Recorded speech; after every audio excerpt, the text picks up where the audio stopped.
Pues nadie te ama como yo, pues nadie te ama como yo. Mira la cruz, esa es mi más grande prueba. Nadie te ama como yo. Bienvenidos a Creciendo Juntos en Nuestra Fe Católica, el programa que le ayudará a conocer la riqueza de su fe y a profundizar en su relación personal con Jesucristo en su iglesia. Y ahora con ustedes, el Padre Julián Cardona. Nadie te ama como yo. Un saludo muy especial para todos ustedes, hermanos y hermanas, que a esta hora del día, en el inicio de esta jornada que nos regala el Señor, se conectan con nosotros para formar una sola comunidad en el amor, también en la fe de una sola iglesia que Jesús ha fundado. Fe esta que nos permite ver la vida desde la perspectiva de Dios, porque es a través de la fe como nosotros hemos podido adentrarnos hasta donde nuestras capacidades limitadas nos lo permiten, en la intimidad de Dios, en el ser mismo de Dios. Y eso lo hemos logrado gracias precisamente a través de nuestro Señor Jesucristo, Dios verdadero, de Dios verdadero, Dios con nosotros, Dios encarnado, Dios que asumiendo nuestra misma condición humana, se hizo semejante a nosotros en todo menos en el pecado, como nos lo recuerda San Pablo en Filipenses capítulo 2. Y este Jesús, Dios con nosotros, nuestro Señor Jesucristo, nos reveló entonces la intimidad de Dios Padre, Hijo y Espíritu Santo. Nos reveló el ser de Dios para que nosotros sepamos a quién oramos, en quién está puesta nuestra esperanza, cuál es el Dios en el cual nosotros creemos. A ese Dios que es uno y trino, un solo Dios en tres personas, lo invocamos en esta mañana al decir, en el nombre del Padre y del Hijo y del Espíritu Santo, Señor. Amén. Amado Señor, bondadoso Señor, queremos elevar nuestra oración a ti en esta mañana para agradecerte en primer lugar que nos has traído a la vida. Hoy el Evangelio nos permite recordar por qué nosotros agradecemos siempre a ti el regalo de la vida. Es porque tú eres, Señor, un Dios de vivos. Sin ti, la vida en el universo, la creación entera, la vida nuestra como criaturas y como hijos tuyos, no podría tener lugar. Es de tu mano, Señor, de donde brota la vida diariamente, constantemente, en este mundo que tú has creado. Toda la dinámica del universo entero, la armonía de cada cuerpo celeste, proviene de tu mano. Tu grandeza, Señor, es infinita, es ilimitada. Es en la misma creación donde podemos ver la grandeza y la superioridad de tu poder y también de tu amor.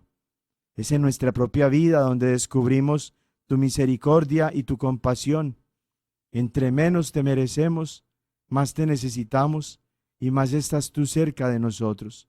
Acompáñanos, Señor, guíanos con el auxilio de tu gracia para que seamos cada vez más dispuestos a tu palabra, a tu mensaje, a lo que esperas de nosotros, que podamos mantener en nuestra vida la apertura que nos disponga de la misma manera que la Santísima Virgen María dedicó toda su vida a ti, al consagrarse para ti como la esclava del Señor.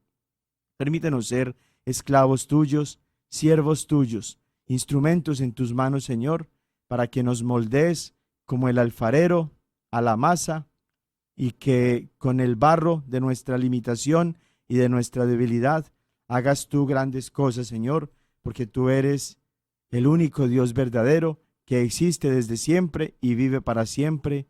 Amén. En el nombre del Padre y del Hijo y del Espíritu Santo. Amén. Vamos, hermanas y hermanos, a tomar el Evangelio que en este domingo 32 del tiempo ordinario, la Iglesia Universal, la Iglesia de Jesús, la Iglesia que es esposa de Cristo, cuerpo de Cristo, la iglesia que es uno con Cristo, nos propone para nuestra meditación y nuestra oración. Y este evangelio lo tomamos de Lucas capítulo 20, versículos del 27 al 38. En aquel tiempo se acercaron a Jesús algunos saduceos. Como los saduceos niegan la resurrección de los muertos, le preguntaron: Maestro, Moisés nos dejó escrito que si alguno tiene un hermano casado que muere sin haber tenido hijos, se case con la viuda para dar descendencia a su hermano.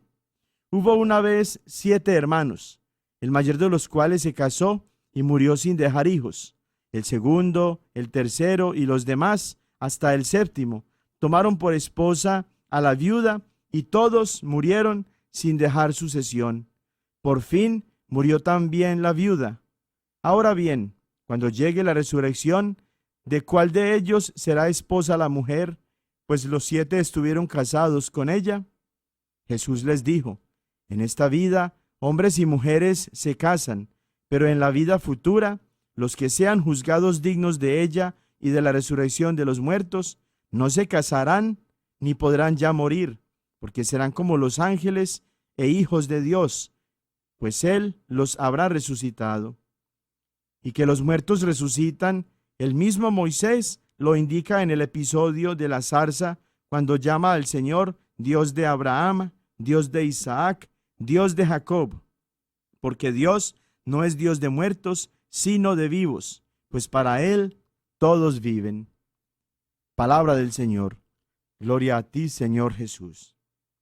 Este pasaje, mis amadas hermanas y mis amados hermanos, se convierte en una reflexión maravillosa para nosotros, porque tiene una serie de connotaciones, de rasgos, de elementos importantes para nuestra vida presente, la vivencia presente de nuestra fe, así también como para nuestra vida futura, que la podemos vivir siempre con esperanza, aún desde ahora, poniendo nuestros ojos, nuestra mente y nuestro corazón en la realidad futura que está por venir, y que pasajes como este nos lo aclaran de una manera estupenda, como solamente Dios lo sabe hacer.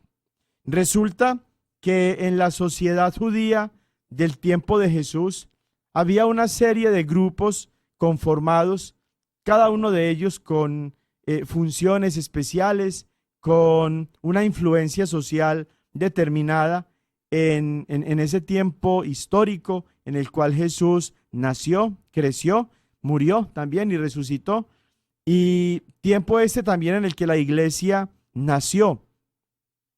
El grupo del que se habla hoy es un grupo bastante polémico dentro de la sociedad judía, porque era un grupo de personas adineradas, personas políticamente muy influyentes dentro de lo que podían hacer al estar pues como una colonia del Imperio Romano.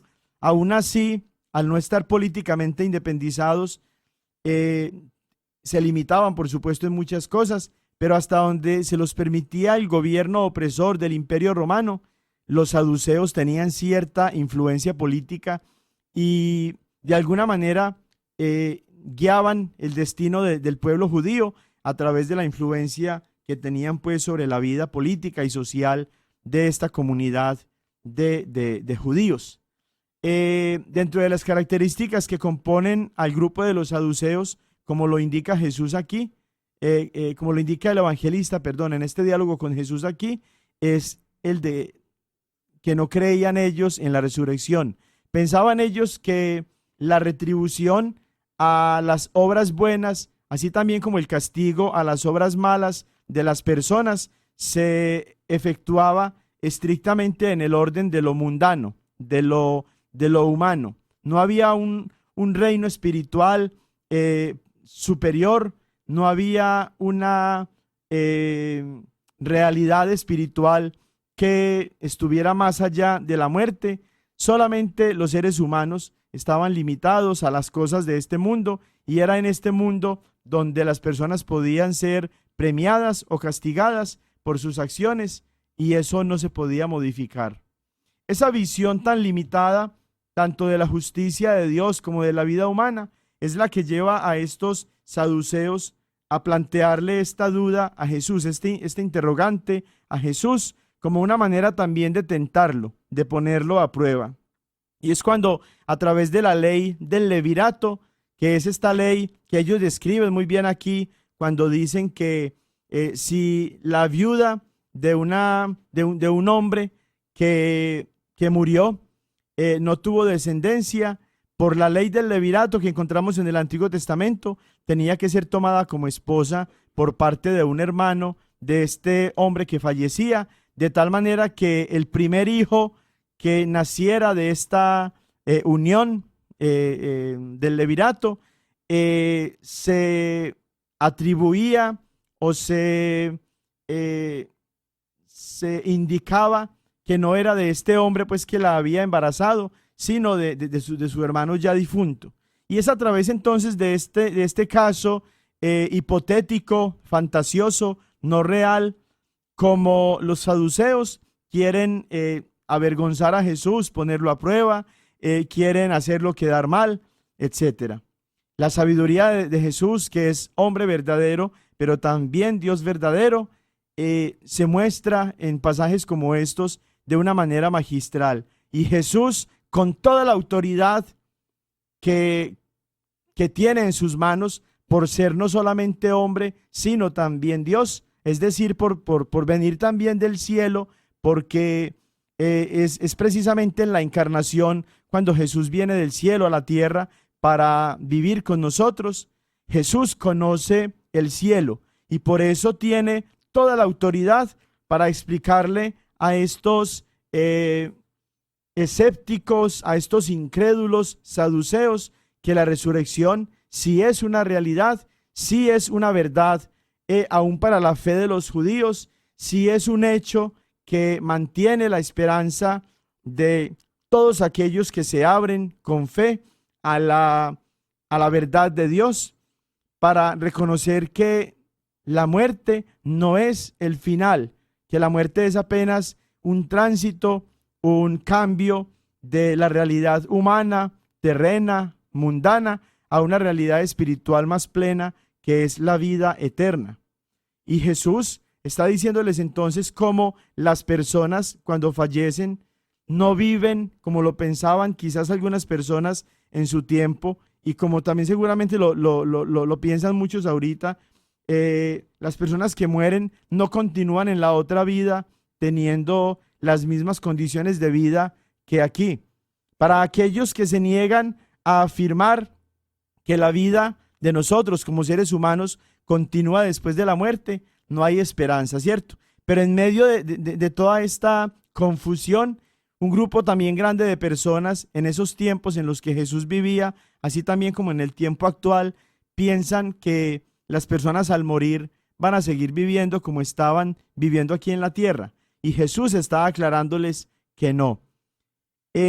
Algunos se confunden, por ejemplo, al decir que Jesús está afirmando aquí que al morir nosotros vamos a ser ángeles. Y por eso de manera especial cuando se muere un niño que murió en el vientre de su madre, o que murió al nacer, o que después de algunas horas o días o semanas de haber vivido falleció, algunas personas cometen el error de decir: oh, es que ahorita es un ángel en el cielo.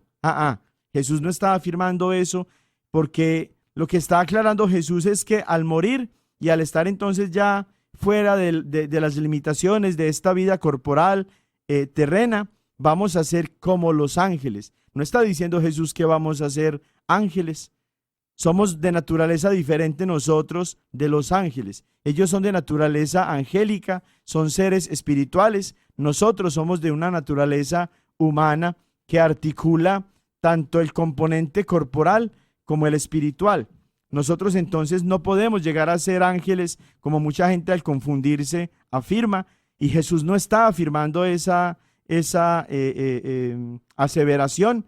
Jesús está diciendo que nosotros vamos a ser como los ángeles y como los hijos de Dios, es decir, las condiciones de vida de nosotros en el cielo, una vez que hayamos resucitado, van a ser muy diferentes de aquí, de como es en la tierra.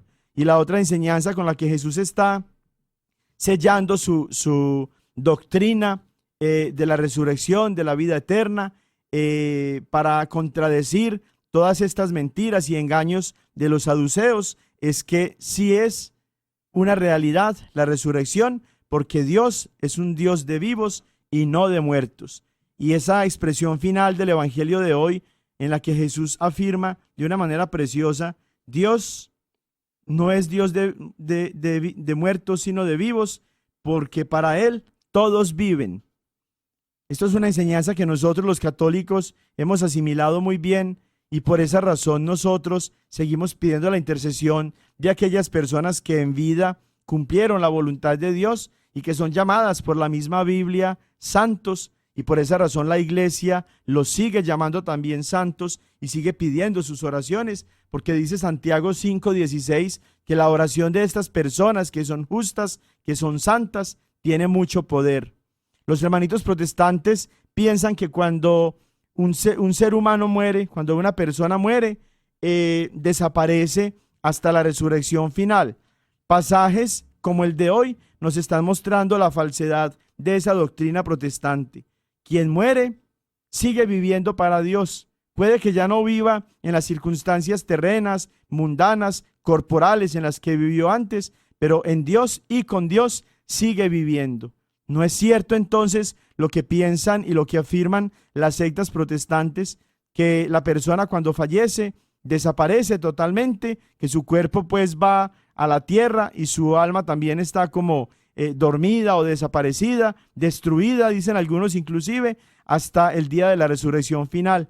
No, hermanitos, Jesús nos está diciendo que aún los que mueren siguen viviendo para Dios, y por eso nosotros con mucha alegría y con mucha esperanza pedimos las intercesiones de los santos, así también como oramos nosotros por aquellos que están en el purgatorio, terminando de santificarse, no como una segunda oportunidad para la salvación, sino como una purificación necesaria para que puedan entrar al cielo a disfrutar de la presencia de Dios.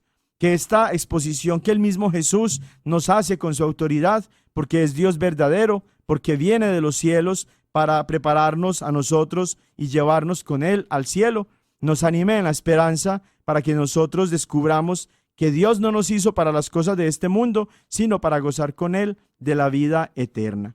Que la presencia de la Santísima Virgen María también nos ayude a nosotros a mantener encendida nuestra esperanza, para no perder la confianza en Dios y para seguir animados y animándonos unos a otros en la oración y en la participación de los medios de salvación en esta, la Iglesia de Jesús. Amén. Hemos venido, hermanas y hermanos, por espacio ya de 2 domingos, adentrándonos en un tema supremamente importante, fundamental en nuestra vida de fe, que es el tema de la oración. Las 2 pasadas catequesis desarrollamos ciertas generalidades importantes acerca de la oración para entender qué es este medio de comunicación con Dios que Dios mismo ha dispuesto y que ha dejado para nosotros, para que en el estar nosotros en comunión con Él mantengamos fijos nuestros ojos, nuestra mente, nuestro corazón en nuestro destino final, que es la vida eterna, en la cual participaremos eternamente de la gloria, de la presencia de Dios, y que a manera de adelanto, a manera también de promesa, de prenda, tenemos aquí justamente cuando a través de la oración nos unimos con nuestro Dios amoroso. Y ya decíamos entonces cómo la oración no es otra cosa que un diálogo amoroso con Dios, un encuentro con Él, abrir nuestra alma, nuestra vida, nuestro ser entero a la acción de Dios, a la gracia de Dios, que es la vida divina, que con tanta generosidad Dios nos ha querido comunicar. Respondíamos ya a algunas preguntas importantes acerca de cuándo debemos orar, cómo, es decir, cuáles son las condiciones o características de la oración, la frecuencia, la regularidad de nuestra vida de oración, qué palabras, qué actitudes o disposiciones interiores necesitamos nosotros tener en cuenta en la oración, etcétera. Vamos a continuar entonces en esta parte en la que de manera general estamos dando algunos rasgos acerca de la oración, hablando de esta enseñanza que de alguna manera nos dispone o nos prepara ya para la otra gran parte de este bloque de formación acerca de la oración, que es la apologética católica a la oración. O dicho de otras palabras, nuestra defensa como cristianos católicos a las formas de oración que nosotros como cristianos católicos tenemos y que son especiales, son muy propias de nosotros como cristianos católicos y que no nos la inventamos nosotros, sino que todas ellas, todas estas formas de oración que nosotros utilizamos tienen su base en las Sagradas Escrituras, en la misma presencia, en la persona, en las enseñanzas de nuestro Señor Jesucristo, de quien nosotros tomamos el nombre para ser cristianos, así también como de otros personajes en las Sagradas Escrituras que con su ejemplo nos muestran cómo se debe orar. Los cristianos católicos no nos limitamos entonces en nuestra oración, como los hermanitos protestantes lamentablemente sí lo hacen, a creer que solo la oración espontánea es la única oración válida o permitida por Dios. Esa enseñanza no aparece en la Biblia. Por el contrario, lo que sí aparece en las Sagradas Escrituras, en la Santa Biblia, son las diversas formas de oración que podríamos decir solamente los cristianos católicos cumplimos, vivimos y practicamos en su totalidad.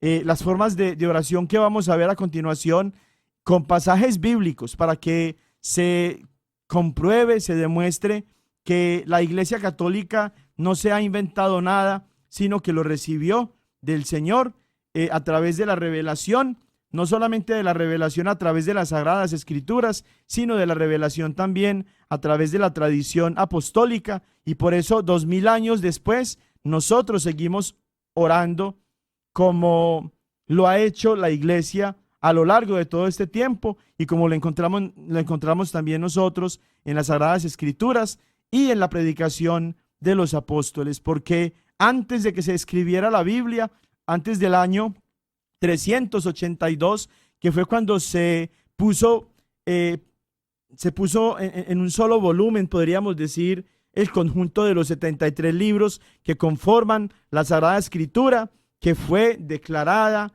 que fue reconocida como palabra de Dios, inspirada por el Espíritu Santo a través de la autoridad del Papa San Dámaso I, que era el obispo de Roma, el Papa de la Iglesia Católica, que regía en ese tiempo, en el año 382. Antes de este año, ya la Iglesia existía desde el año 33 y se había esta Iglesia mantenido unánime en una única verdad a través de la enseñanza de los apóstoles, que por medio de la sucesión apostólica y por medio de la tradición habían comunicado, compartido, extendido el mensaje del reino de Dios oralmente, de generación en generación. A eso es a lo que se le conoce en la Santa Iglesia Católica como la tradición apostólica, que es anterior a la Santa Biblia, que es de hecho la fuente desde la cual el Espíritu Santo tomó el contenido de lo que ahora son las Sagradas Escrituras y lo puso entonces en manos de los agiógrafos, es decir, de los escritores sagrados, para que plasmaran, como nos dice San Juan en dos partes, al final de su evangelio, en el capítulo 20 y en el capítulo 21, que tomaran entonces los agiógrafos algunas cosas, no todas, de lo que Jesús hizo, de lo que Dios nos ha revelado, de lo que la historia misma de la Iglesia y la historia en general de la salvación contiene. Estas formas de oración, como decimos, son muy propias y especiales de nosotros como cristianos católicos. Lamentablemente los hermanitos protestantes, por malas interpretaciones al texto sagrado, porque cada uno quiere interpretar la Biblia como puede, como quiere o como le da la gana, siguen pensando que bíblicamente la única oración que está aceptada por Dios, que es permitida, que es válida, que es escuchada por Dios, es la oración que ellos hacen, que es este tipo de oración espontánea en la que van orando lo que se les ocurre, lo que tienen en la mente, y está bien. Lo vamos a ver ahorita también con pasajes bíblicos, que es una forma de oración, pero no es la única forma de oración. Sí es una forma de oración válida, como lo hacen ellos y como lo afirman ellos, pero las Sagradas Escrituras enseñan, contrario a lo que ellos afirman, que la oración espontánea no es la única forma de oración permitida por Dios. Y los pasajes bíblicos que vamos a adicionar a cada una de estas formas de oración que encontramos en las Sagradas Escrituras van a ser la prueba suficiente. Vamos a comenzar entonces a enumerar cuáles son las formas de oración que nosotros como cristianos católicos encontramos en las Sagradas Escrituras y que venimos practicando ya por espacio de 2000 años, porque no solamente están estas formas de oración en la Santa Biblia, sino, como decimos, en la otra fuente de la revelación de Dios, que es en la tradición de los apóstoles, que es inclusive anterior a la Santa Biblia. Las formas de oración que nosotros como cristianos católicos hacemos y que llevamos haciendo por 2000 años son las siguientes. La oración vocal, es decir, la oración hablada, la oración que se hace en voz alta, independiente de si es por parte de la sola persona o por parte de la comunidad de fe. Pero la primera característica de esta forma de oración es que es una oración que se expresa a través de palabras que se dicen en voz alta.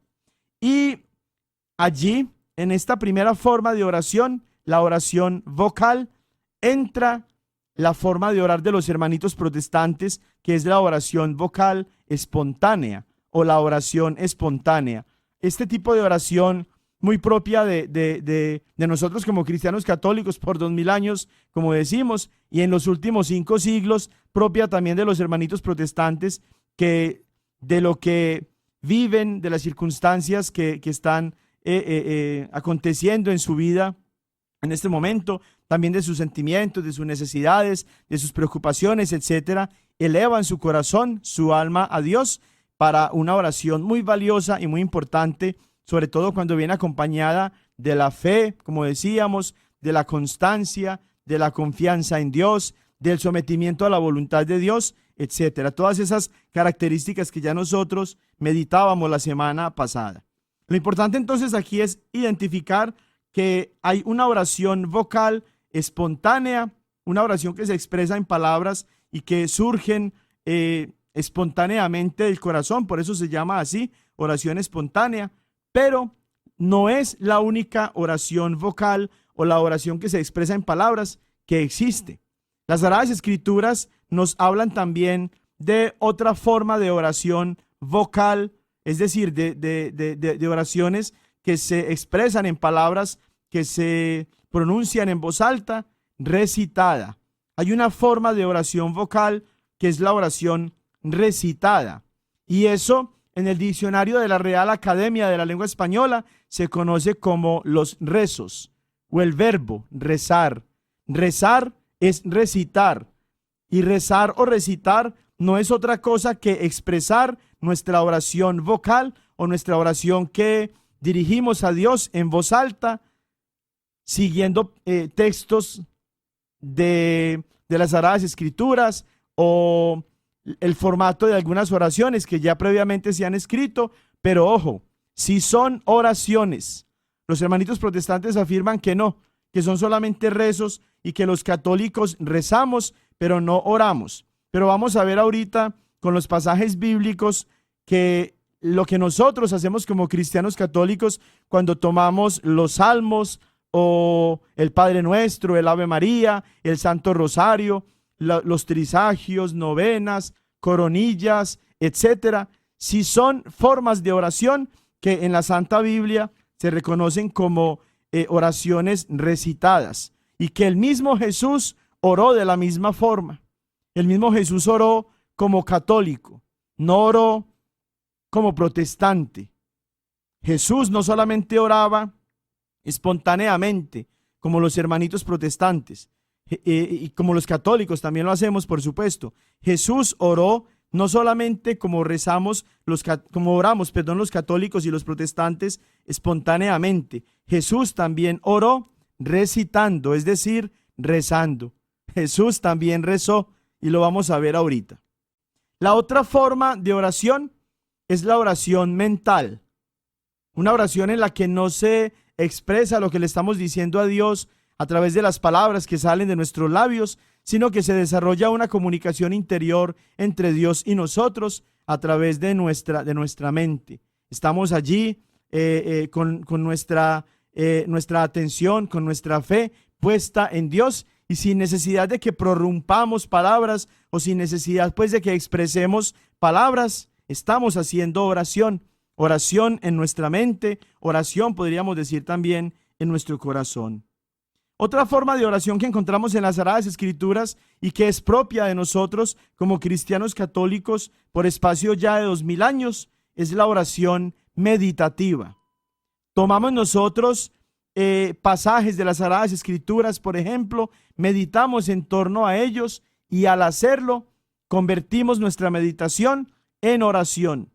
Pero ojo, esta oración meditativa se diferencia mucho de la meditación trascendental de la nueva era, por ejemplo, de todas estas formas orientalizadas de espiritualidades que a través del yoga o de otras formas pues de espiritualidad llevan a la persona a meditar. La meditación nuestra como cristianos católicos que encontramos ya tanto en la tradición de los apóstoles como en las Sagradas Escrituras es una forma de oración que nos permite encontrarnos con Dios, estar en comunión, en comunicación, en comunidad con Dios.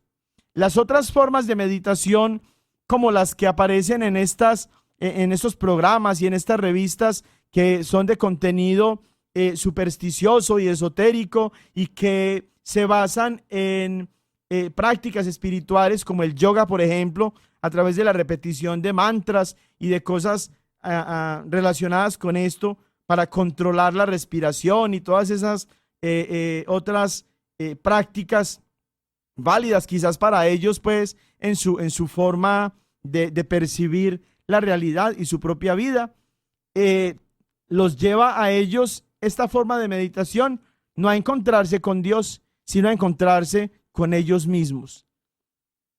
Afirman las personas que dirigen esta clase de métodos de meditación, como el yoga, por ejemplo, como la repetición de mantras, que lo que hacen ellos al meditar es descubrir el yo interior. Se encuentran consigo mismos y pues es una oración, digámoslo así, dirigida a ellos mismos. Es una oración que no les sirve para crecer espiritualmente, para estar en comunión con Dios, porque no los lleva esta meditación a estar en contacto con Dios, sino con su propio yo interior, como lo dicen pues ellos.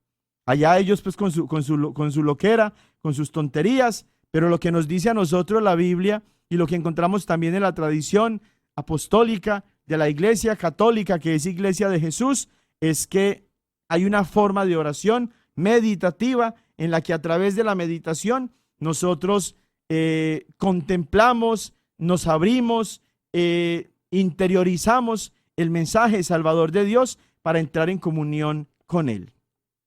Hay otra forma de oración en las Sagradas Escrituras que es la oración contemplativa. Es la oración que se desarrolla en el silencio. Normalmente en este tipo de oración contemplativa nosotros no hablamos, solamente nos dedicamos a contemplar la obra de Dios en nosotros mismos, por ejemplo la obra de la redención o la obra de la creación, tanto en nuestro propio cuerpo, en nuestro propio ser, así también como en los demás, en las demás criaturas de la obra de Dios, de la creación. Y a través entonces de esa contemplación silenciosa en la que nos dejamos asombrar por el amor, por la grandeza, por la perfección de Dios, hacemos oración.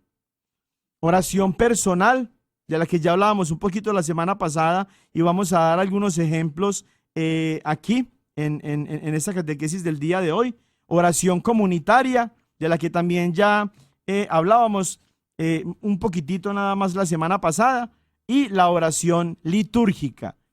exclusiva, se podría decir en este momento, de nosotros como cristianos católicos, aunque algunas iglesias no católicas, como los luteranos, por ejemplo, los metodistas, los anglicanos y los episcopalianos, han copiado nuestra liturgia desde el principio de sus changarritos, pues digámoslo, ¿no?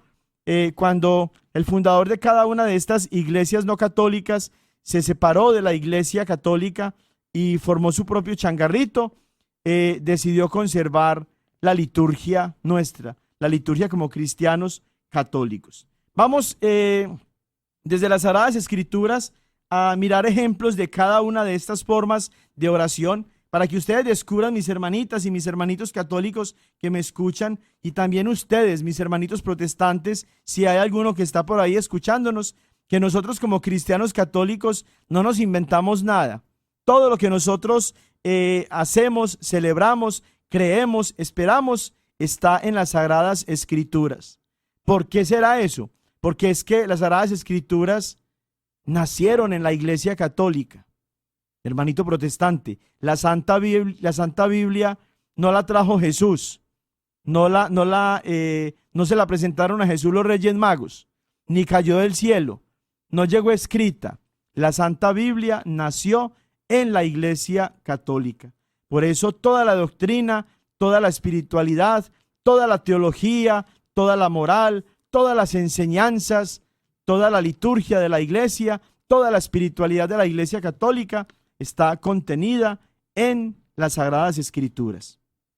Entonces, para sintetizar, ahí para que vayan, si están tomando nota, para que la puedan tomar, formas de oración: oración vocal, que puede ser recitada o espontánea; oración mental; oración meditativa; oración contemplativa; oración personal; oración comunitaria y oración litúrgica.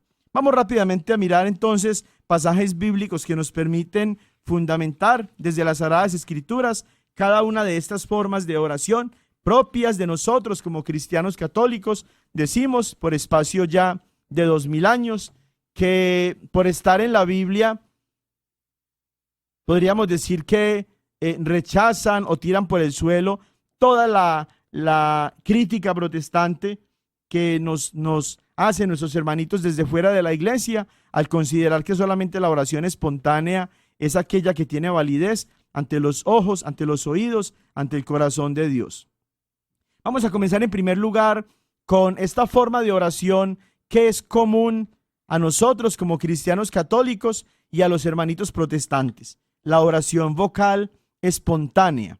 Este tipo de oración, de la que decíamos, se caracteriza por no estar apegada a un formato, a una forma en particular, a unas palabras preestablecidas, sino que desde la realidad que vive el creyente surge entonces como un diálogo con Dios, independiente de qué palabras se utilicen, qué gestos, qué actitudes, qué posturas del cuerpo. Porque no necesitamos estar siempre de rodillas para orar, así también como no siempre se adora a Dios estando de rodillas. La adoración, como decíamos en unas catequesis anteriores, cuando hablábamos precisamente de las críticas de los hermanitos protestantes contra nosotros al afirmar que por postrarnos ante las imágenes, por ejemplo, las estamos adorando, podíamos ver bíblicamente que las posturas corporales no son en realidad esenciales a la hora de nosotros entrar en comunicación con Dios. Independiente de la postura, de la posición del cuerpo en la que nos encontremos, podemos adorar a Dios, suplicarle, darle gracias, glorificarlo, bendecirlo, etc. La postura física, corporal, no es esencial en nuestra comunicación con Dios, porque se desarrolla en términos espirituales. Acuérdense que en el capítulo 4 del Evangelio de San Juan, en 2 ocasiones dice Jesús a esta mujer samaritana con la que está hablando, que la adoración de los verdaderos adoradores a Dios, que se desarrolla en espíritu y en verdad, no está limitada por el cuerpo o por las posiciones físicas o por los lugares donde nos encontremos. Los adoradores adoran a Dios en espíritu y en verdad, los verdaderos adoradores. Esta oración espontánea de la que decimos entonces que es común a nosotros como católicos y a quienes no lo son, a los hermanitos protestantes, se caracteriza entonces por expresar la oración en palabras que se dicen en voz alta y que surgen de una manera pues así natural, fluida, inspirada, podríamos decir, no solamente por la fe en Dios y por la acción del Espíritu Santo, sino también por las circunstancias actuales que la persona esté atravesando y que se convierten entonces en fuentes de su oración. En la Santa Biblia hay infinidad de pasajes en los que se nos habla de esta forma de oración. Aquí he tomado dos, pero que están presentes en tres pasajes bíblicos diferentes y que nos muestran pues entonces la eficacia, la sacralidad de esta forma de oración vocal espontánea, propia de nosotros los católicos, pero que compartimos también con los hermanitos no católicos, con los hermanitos protestantes. Vamos a tomar en primer lugar, por ejemplo, Mateo 11, del 25 al 26, para ver allí cómo Jesús mismo oró de esta manera. Jesús, como Hijo de Dios, como presencia de Dios en nuestro mundo, porque era Dios con nosotros, sin dejar de ser Dios, pero siendo también hombre, elevó su oración al Padre de los cielos en pasajes como Mateo 11, 25 al 26, con estas palabras. En aquel tiempo, tomando Jesús la palabra, dijo: Yo te bendigo, Padre, Señor del cielo y de la tierra, porque has ocultado estas cosas a sabios e inteligentes, y se las has revelado a pequeños. Sí, Padre, pues tal ha sido tu beneplácito. Mateo 11, del 25 al 26. Y esa misma oración de Jesús la encontramos también en Lucas 10, 21, con un elemento adicional que es preciosísimo y que, entre muchas otras cosas, nos permite ver la intimidad de Dios en la oración. Nos permite ver la Trinidad de Dios en la oración, porque es Jesús el que está orando al Padre, como ya nos lo contó Mateo 11, del 25 al 26, pero Lucas agrega un elemento nuevo y diferente. Incluye al Espíritu Santo. En esta oración de Jesús entonces se hacen presentes el Padre, el Hijo y el Espíritu Santo.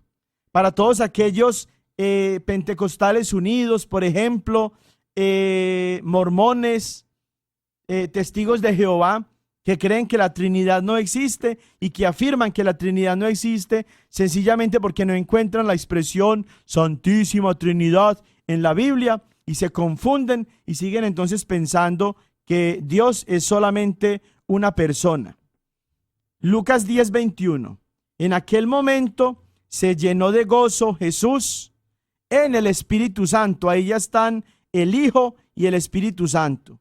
Y dijo Jesús: Yo te bendigo, Padre, Señor del cielo y de la tierra. Allí está también el Padre. Jesús, el Verbo de Dios, la eterna palabra de Dios, encarnada en el seno purísimo de la Santísima Virgen María, por obra y gracia del Espíritu Santo, se llena de gozo en el Espíritu Santo y alaba, bendice, glorifica al Padre, Señor del cielo y de la tierra, porque ha ocultado estas cosas a sabios e inteligentes y se las ha revelado a los pequeños. Sí, Padre, pues tal ha sido tu beneplácito.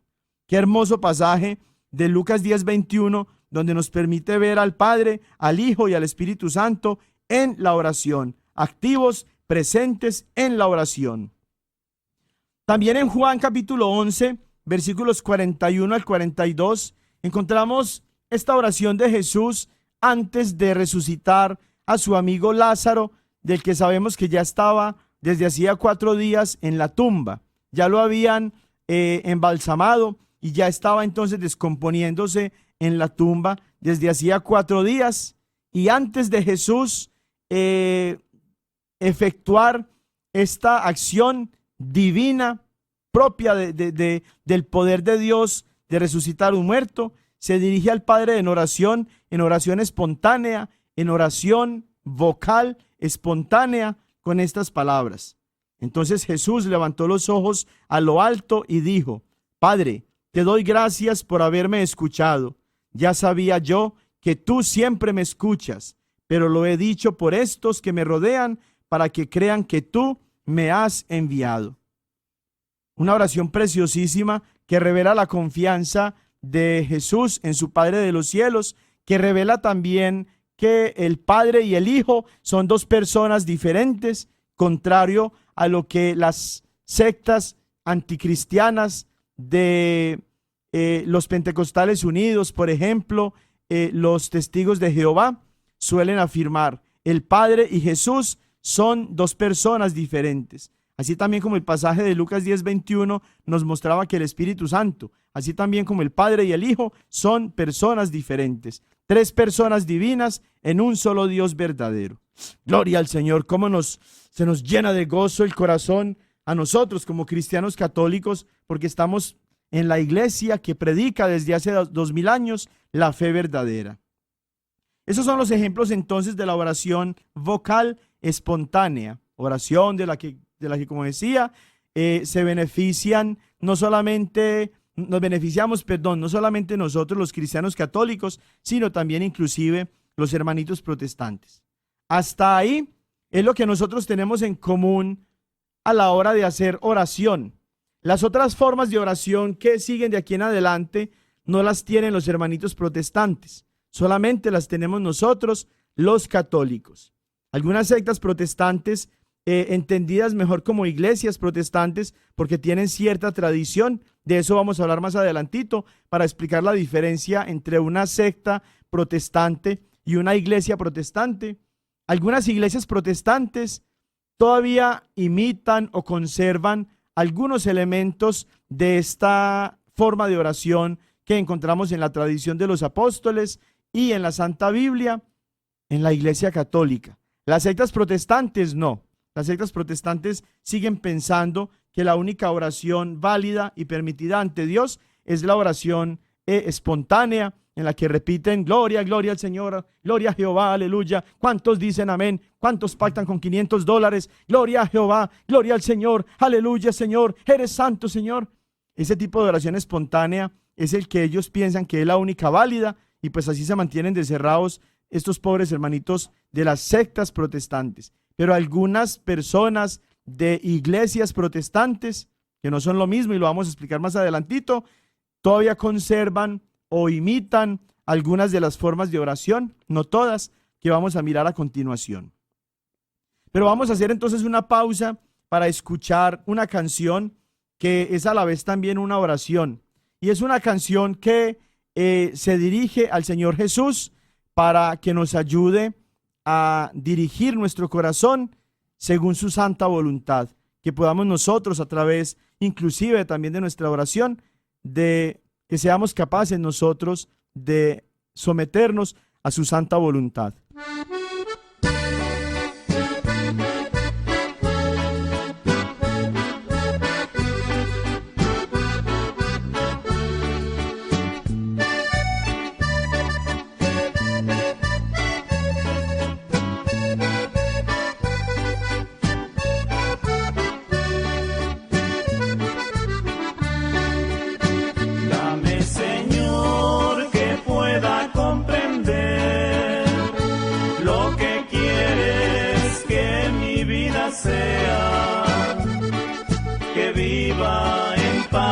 En armonía, sirviendo a los demás con alegría, para que vea tu faz al fin de la jornada. Hazme, Señor, instrumento de tu paz, dame la gracia de poder vivir siguiendo tus huellas cada día, sirviendo a los demás con alegría, para que vea tu faz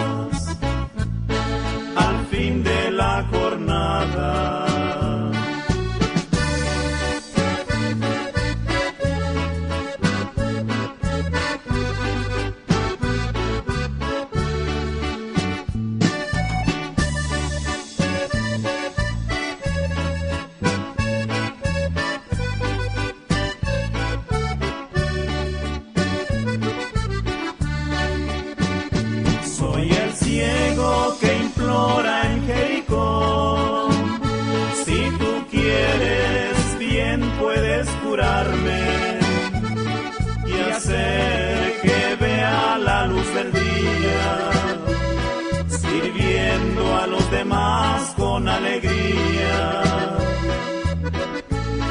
para que vea tu faz al fin de la jornada. Quiero, Señor, predicar tu evangelio con mis acciones y manera de vivir, cada minuto, cada hora y cada día, sirviendo a los demás con alegría, para que vea tu faz al fin de la jornada.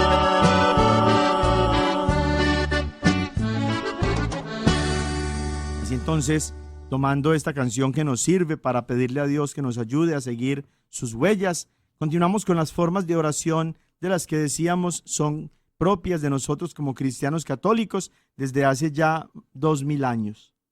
La otra forma de oración vocal, que no la aceptan los hermanitos protestantes, pero que sí está en la Biblia, así también como en la tradición de los apóstoles, es la oración vocal recitada, la oración comúnmente llamada rezar o los rezos, que los hermanitos protestantes rechazan porque piensan que nosotros nos la inventamos y que simplemente estamos ahí como loros repitiendo palabras, pero que no es oración según ellos. Vamos a descubrir con la Biblia que sí son formas, sí es una forma de oración válida, hasta el punto que el mismo Jesús oró de esa manera. Mateo 26:30 y Marcos 14:26 nos enseñan la misma verdad, que después de la celebración de la última cena, los apóstoles junto con Jesús recitaron los salmos y después salieron hacia el monte de los olivos. Jesús, lo vamos a ver más adelante con mayor profundidad, Jesús, como todo judío, oraba cantando o rezando con los salmos. Y los salmos, como sabemos, son ya 150 himnos que compuso alguien hace muchísimos siglos, antes de Jesús inclusive, y que eran formatos para la oración del pueblo judío, tanto en casa como en lo personal, cada creyente, así también como en el templo, en las sinagogas. Los judíos oraban rezando con los salmos, recitaban los salmos, repetían las palabras de los salmos. Jesús, como judío, oró de esta manera. Y por eso Mateo 26:30 y Marcos 14:26 nos lo cuentan y nos lo confirman. Jesús oró rezando, es decir, Jesús oró recitando palabras de oraciones que ya estaban compuestas previamente por otras personas, pero que al ser tomadas para la oración personal, se convertían esas palabras ya previamente escritas e inspiradas en las propias palabras de Jesús y de todos aquellos que se valían de ellas para orar, así también como lo hacemos nosotros los cristianos católicos. Y más aún, no solamente Jesús oró de esa manera, sino que él mismo mandó a sus apóstoles y los enseñó a orar rezando, recitando, repitiendo palabras, repitiendo fórmulas que ya estaban entonces previamente compuestas por alguien más, en este caso por él mismo. Y qué cosa tan curiosa, los hermanos de las sectas protestantes no rezan así. Ningún hermano protestante de las sectas ora rezando el Padre Nuestro. ¿Y por qué no si está en la Biblia? ¿Y por qué no si es mandato de Jesús y es enseñanza de Jesús? ¿Dónde es mandato de Jesús? En Mateo 6:9-13. Vosotros pues orad así. Jesús nos está mandando a orar de esta manera. Y miren que está hablando de orar. No está hablando de rezar, repitiendo como loros, como dicen los hermanitos protestantes. No. Vosotros pues orad así. Es mandato del Señor. Padre nuestro que estás en el cielo, santificado sea tu nombre. Venga a nosotros tu reino. Hágase tu voluntad en la tierra como en el cielo. Danos hoy nuestro pan de cada día. Perdona nuestras ofensas, como también nosotros perdonamos a los que nos ofenden. No nos dejes caer en la tentación y líbranos del mal. Esa es la oración que Jesús compuso para nosotros, los cristianos, es decir, los creyentes en Él, los discípulos de Él, y es el Padre Nuestro. Y la Iglesia Católica, fiel a las enseñanzas de Jesús y al mandato de Jesús, sigue haciendo uso de esa oración. Ahí es mandato del Señor. ¿Dónde es enseñanza del Señor? En Lucas 11, del 1 al 4. Y sucedió que estando él en cierto lugar, orando, cuando terminó, le dijo uno de sus discípulos: Señor, enséñanos a orar como enseñó Juan a sus discípulos. La petición de este discípulo, del que no se revela el nombre, es muy clara. Señor, enséñanos a orar. Y miren lo que dice Jesús. Él les dijo: cuando oréis, decid: Padre, santificado sea tu nombre, venga tu reino. Danos cada día nuestro pan cotidiano y perdónanos nuestros pecados, porque también nosotros perdonamos a todo el que nos debe. Y no nos dejes caer en la tentación. El Padre Nuestro, entonces, en los labios de Jesús, es un mandato y es también una enseñanza.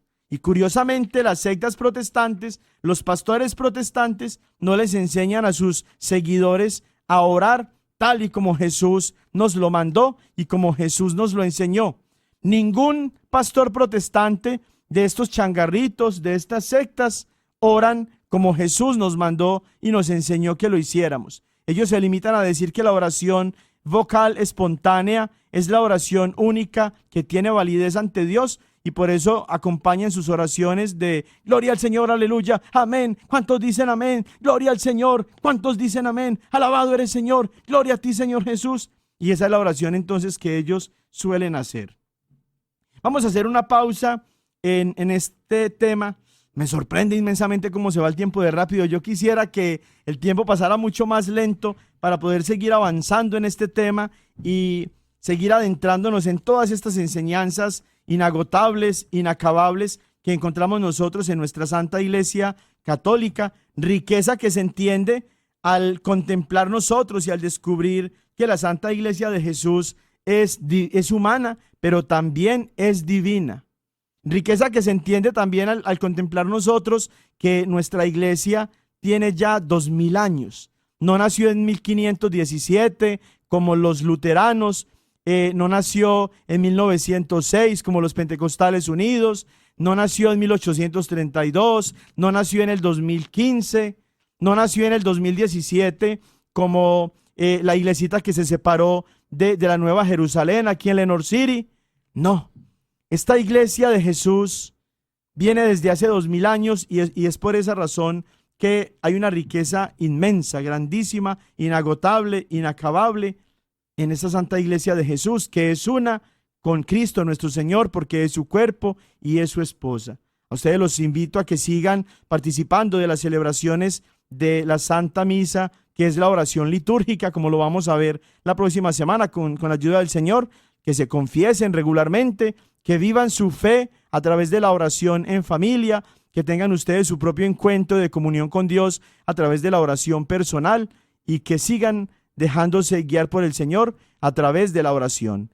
Que la bendición de Dios Todopoderoso, Padre, Hijo y Espíritu Santo, descienda sobre ustedes y los acompañe siempre. ¡Feliz semana!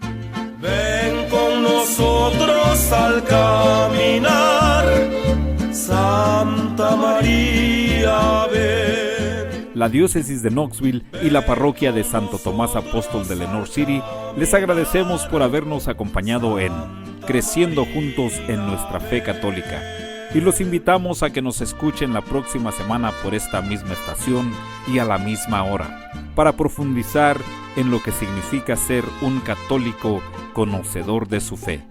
Hasta pronto y que Dios los bendiga.